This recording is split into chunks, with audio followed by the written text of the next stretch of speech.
নমস্কার সকলকে, Mithu's kitchen official চ্যানেলে আপনাদের সকলকে স্বাগত জানাই।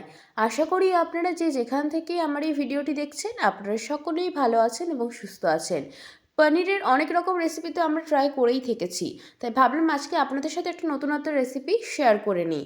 পনির মাখমালি রেসিপি, যা কিন্তু খেতে ভীষণ লোভনীয় হয়, রুটি পরোটার সঙ্গে খেতে কিন্তু বেশ ভালো লাগে। তার জন্য কিন্তু প্রথমে আমি এখানে প্রায় 25 গ্রাম মতো চিনেবাদাম জলের মধ্যে ভিজিয়ে 3 থেকে 4 ঘন্টা মতো ভিজিয়ে রেখেছিলাম। ভেজানোর পরে কিন্তু দেখুন খুব সহজে কিন্তু হাতের সাহায্যে চিনেবাদামের যে খোসাগুলো রয়েছে সেগুলো কিন্তু ছাড়ানো হয়ে যাচ্ছে। এখানে কিন্তু আপনারা চাইলে অন্যান্য বাদামও ব্যবহার করতে পারেন, যেমন আমন্ড বাদাম, কাজু বাদাম। আমি এখানে চিনেবাদামটা দিয়েছি।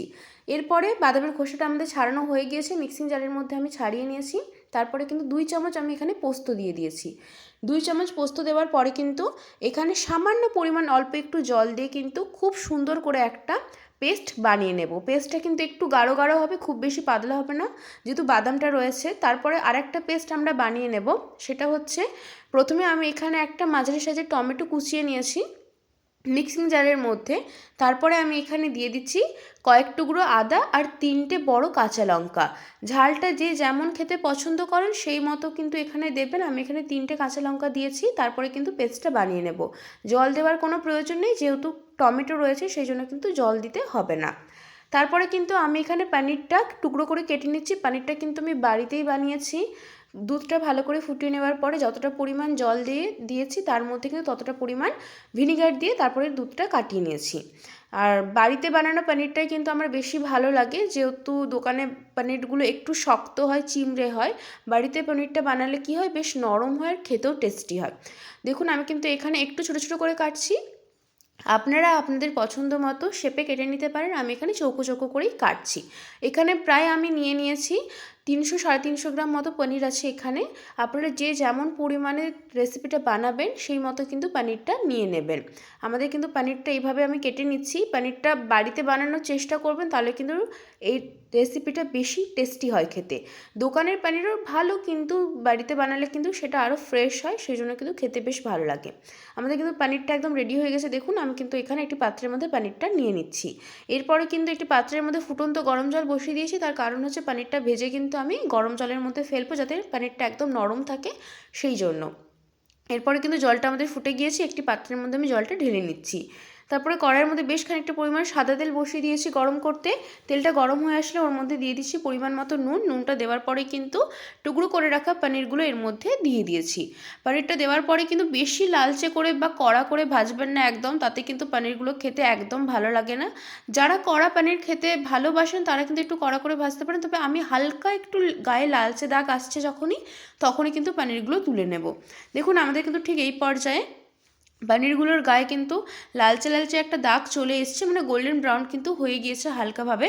ঠিক এই পর্যায়ে কিন্তু আমি এখানে তেল থেকে পনিরগুলো তুলে নেব। তেলটা ঝরিয়ে কিন্তু পনিরগুলো জলের মধ্যে, যে গরম জলটা আমরা করে রেখেছিলাম সেই জলের মধ্যে কিন্তু ফেলে দেব। গরম জলের মধ্যে অতি অবশ্যই করে পনিরগুলো ফেলে রাখবেন। এতে কী হয়, পনিরগুলো খুব নরম থাকে। পনিরের তরকারিটা যদি আজকে বানিয়ে রেখে আপনারা কালকেও খান, তাহলেও কিন্তু পনিরগুলো একদম শক্ত হয়ে যায় না বা চিবড়ে হয়ে যায় না, খুব নরম থাকে আর খেতে বেশ ভালো লাগে। সেই জন্য কিন্তু অতি অবশ্যই করে গরম জলের মধ্যে একটু ফেলে রাখবেন 10 থেকে 15 মিনিট, তাহলে কিন্তু পনিরগুলো বেশ নরম থাকে। আর গরম জলটা যেন ফুটন্ত গরম জল হয়, সেটা কিন্তু অবশ্যই করে মাথায় রাখতে হবে। এরপরে কড়াইয়ের মধ্যে যে তেলটা ছিল সেই তেলের মধ্যে আমি এখানে ক্যাপসিকামটা ভেজে নেব। ক্যাপসিকামটা একটু ডাইস ডাইস করে কেটেছি, ডুমো ডুমো করে কেটে নিয়েছি। ক্যাপসিকামটা ভাজার সময় কিন্তু সামান্য পরিমাণ আমি এখানে নুনটা দিয়ে দিয়েছি। নুনটা দিয়ে ক্যাপসিকামটা ভেজে নিচ্ছি। নুন দিয়ে ক্যাপসিকামটা ভাজলে কী হবে, ক্যাপসিকামটা একটু তাড়াতাড়ি ভাজা হয়ে যাবে, একটু সেদ্ধ হয়ে যাবে। খুব বেশি লালচে করে বা কড়া করে ক্যাপসিকামটা ভাজার কোনো প্রয়োজন নেই, যাতে একটু বড় বড় থাকে। আর একটু শক্ত থাকলেও অসুবিধে নেই, যেহেতু আমরা যখন রেসিপিটা তরকারিটা বানাবো তখন কিন্তু আমরা ক্যাপসিকামটা দিয়ে একটু তো ফোটাবো, সেই জন্য কিন্তু বেশি কড়া করে ভাজার প্রয়োজন নেই। একটু শক্ত থাকলে অসুবিধে নেই, পরে আমরা এটা সেদ্ধ করে নেব। তারপরে কিন্তু আমার এখানে ক্যাপসিকামটা ভাজা হয়ে গিয়েছে দেখে আশা করি বুঝতে পারছেন। ঠিক এই পর্যায়ে কিন্তু আমি একটি পাত্রের মধ্যে ক্যাপসিকামটা তুলে নিচ্ছি। আমাদের কিন্তু ক্যাপসিকামটা প্রায় ভালোভাবে কিন্তু সেদ্ধ হয়ে গিয়েছে ঠিক এই পর্যায়ে। এরপরে কড়াইয়ের মধ্যে যে সামান্য পরিমাণ তেল ছিল তার মধ্যে কিন্তু আমি আরেকটু তেল দিয়ে দিয়েছি। তেলটা দেওয়ার পরে কিন্তু বেশ খানিকটা পরিমাণ আমি এখানে ঘিটা দিয়েছি। ঘিটা অতি অবশ্যই করে দেবেন, এতে কিন্তু এই রেসিপিটার টেস্ট আরও বেড়ে যায়। এতটা সুন্দর খেতে হয়। পনিরের অনেক রেসিপি আপনারা হয়তো বাড়িতে ট্রাই করেছেন, কিন্তু একবার হলো পনির মাখমালি রেসিপি একবার ট্রাই করে দেখবেন। রুমালি রুটি পরোটার সাথে এত ভালো লাগে খেতে যে কী বলবো, ছোট থেকে বড় সকলেই খুব পছন্দ করে খায়। তেলটা ভালো করে গরম হয়ে আসলে এর মধ্যে দিয়ে দিয়েছি এলাচ, লবঙ্গ, দারচিনি ফোড়নে। তারপরে আমরা যে টমেটো, আদা, কাঁচা লঙ্কার পেস্টটা বানিয়ে রেখেছিলাম সেই পেস্টটা দিয়ে দিয়েছি। এরপরে দিয়ে দিচ্ছি পরিমাণ মতো নুন, বেশ খানিকটা পরিমাণ আমি এখানে লাল লঙ্কার গুঁড়ো দিয়েছি। তারপরে দিয়ে দিয়েছি পরিমাণ মতো ধনের গুঁড়ো। লাল লঙ্কার গুঁড়ো আর কাঁচা লঙ্কা কিন্তু এখানে দুটোই ব্যবহার করেছি। আবারও বলছি, যে যেমন পরিমাণ ঝাল খেতে পছন্দ করেন সেই পরিমাণ মতো কিন্তু ঝালটা দেবেন। যদি বেশি ঝাল খেতে না পছন্দ করেন তাহলে লাল লঙ্কার গুঁড়োটা কিন্তু স্কিপও করতে পারেন। তারপরে কিন্তু মশলাটা খুব ভালো করে কষিয়ে নিচ্ছি, একটু নাড়াচাড়া করে নেব। আর ঠিক এই পর্যায়ে কিন্তু আগে থেকে ধুয়ে রাখা আমি এখানে কড়াইশুঁটি বেশ খানিকটা পরিমাণ দিয়ে দিয়েছি। কড়াইশুঁটিটা দেওয়ার কারণ, মশলার সাথে যখন আমরা কড়াইশুঁটিটা কষাবো, মশলাটা কষতে কষতে কিন্তু আমাদের কড়াইশুঁটিটা সেদ্ধ হয়ে যাবে। এই কারণেই কিন্তু আমি এখানে কড়াইশুঁটিটা ঠিক এই পর্যায়ে দিয়ে দিয়েছি। তাহলে কী হবে, কড়াইশুঁটিগুলো খুব ভালোভাবে সেদ্ধ হয়ে যাবে মশলা কষাতে কষাতে। দেখুন মশলাটা আমাদের কষানো হয়ে গিয়েছে এবং তেলও কিন্তু ছেড়ে গিয়েছে, আর কড়াইশুঁটিটাও কিন্তু বেশ ভালোভাবেই আমাদের সেদ্ধ হয়ে গিয়েছে। ঠিক এই পর্যায়ে কিন্তু আমি একবার খুব ভালো করে এখানে মিশিয়ে নিচ্ছি। মেশানো আমাদের কমপ্লিট। তারপরে কিন্তু এর মধ্যে দিয়ে দিচ্ছি বাদাম আর পোস্তের পেস্টটা। ঠিক এই সময় কিন্তু গ্যাসের ফ্লেমটা লোতে থাকবে। তার কারণ হচ্ছে, যেহেতু বাদাম বাটা রয়েছে এর মধ্যে, সেই কারণে যদি মিডিয়াম টু হাই ফ্লেমে থাকে কড়াইয়ের গায়ে কিন্তু লেগে যাওয়ার চান্স আছে। সেই জন্য কিন্তু গ্যাসের ফ্লেমটা লোতে করে দিতে হবে।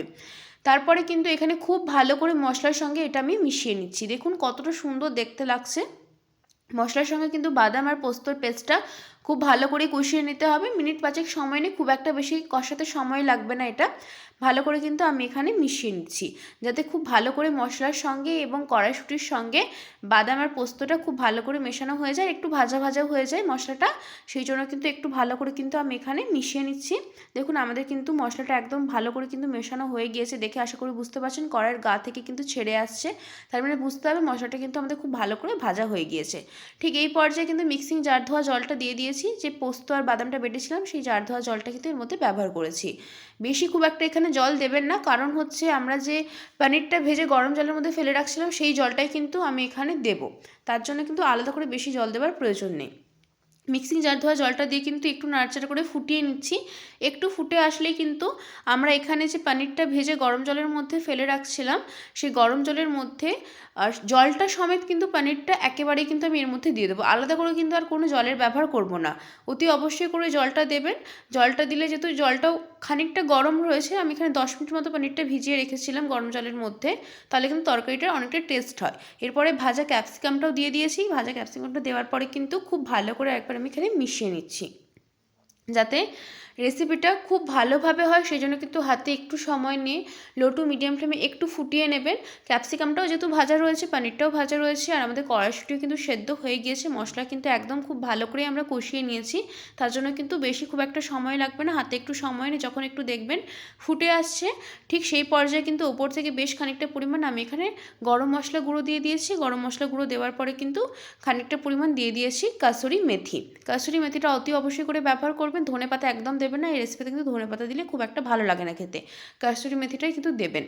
দেওয়ার পরে কিন্তু খুব ভালো করে আমি আরেকবার মিশিয়ে নিচ্ছি।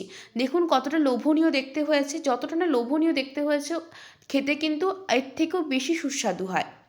রুটি, পরোটা, লুচি, ফ্রায়েড রাইস, পোলাওয়ের সাথেও কিন্তু বেশ ভালো লাগে খেতে। আর সবথেকে বড় কথা হচ্ছে, পনিরের বিভিন্ন রকম রেসিপি আমরা ট্রাই করেছি। একবার এই ইউনিক রেসিপিটা একবার বানিয়ে দেখবেন, আশা করব আপনাদের ভীষণ ভালো লাগবে। রেসিপি কিন্তু আমাদের একেবারে কমপ্লিট হয়ে গিয়েছে। একটু খানিকক্ষণ ফুটিয়ে নিয়ে কিন্তু আমি এখানে সার্ভ করে দেব। রেসিপিটি আপনাদের কেমন লাগলো অতি অবশ্যই করে কমেন্ট করে জানাবেন। যদি ভালো লেগে থাকে অবশ্যই করে আমার চ্যানেলটিকে সাবস্ক্রাইব করবেন, লাইক, শেয়ার, কমেন্ট করতে ভুলবেন না। আর এইরকমই নিত্য নতুন রেসিপি পেতে হলে কিন্তু আমার চ্যানেলের পাশে থাকতে হবে। দেখুন কতটা লোভনীয় দেখতে হয়েছে, ভীষণ টেস্টি খেতে হয়। ছোটো থেকে বড় কিন্তু সকলেই খুব পছন্দ করে খাবে। আর সম্পূর্ণ একটা নিরামিষ রেসিপি। নিরামিষের দিনে কিন্তু ফ্রায়েড রাইস, পোলাও, রুমালি রুটি, নান, পরোটা যে কোনো কিছুর সাথে কিন্তু বেশ ভালো লাগে খেতে। অবশ্যই করে কিন্তু একবার হলেও বাড়িতে নিরামিষের দিনে এই ক্যাপসিকাম দিয়ে পনিরের মাখমালি রেসিপিটি একবার হলেও ট্রাই করে দেখার অনুরোধ রইল। বেশ ভালো খেতে লাগে। আমাদের কিন্তু পনিরটা এখানে আমি একটি পাত্রের মধ্যে কিন্তু সার্ভ করে দিচ্ছি। দেখুন, খুবই সামান্য উপকরণ দিয়ে কিন্তু বানানো। আমি আবারও বলছি, আমি এখানে চিনেবাদাম ব্যবহার করেছি বলে যে আপনাদেরকেও চিনেবাদাম দিতে হবে তার কোনো মানে নেই। আপনারা চাইলে কিন্তু কাজু বাদাম বা আমন্ডও দিতে পারেন। তো অতি অবশ্যই করে কিন্তু বাদামটা ব্যবহার করবেন। আর বাদবাকি যা যা আমি দিয়েছি সেই সবগুলো দেবেন। খুবই ভালো খেতে হয়। রুমালি রুটি পরোটার সঙ্গে কিন্তু খেতে বেশ ভালো লাগে। দেখুন, আমাদের কিন্তু রেসিপিটি একদম রেডি হয়ে গিয়েছে। রেসিপিটি কেমন লাগলো অতি অবশ্যই করে কিন্তু কমেন্ট করে জানাতে একদম ভুলবেন না।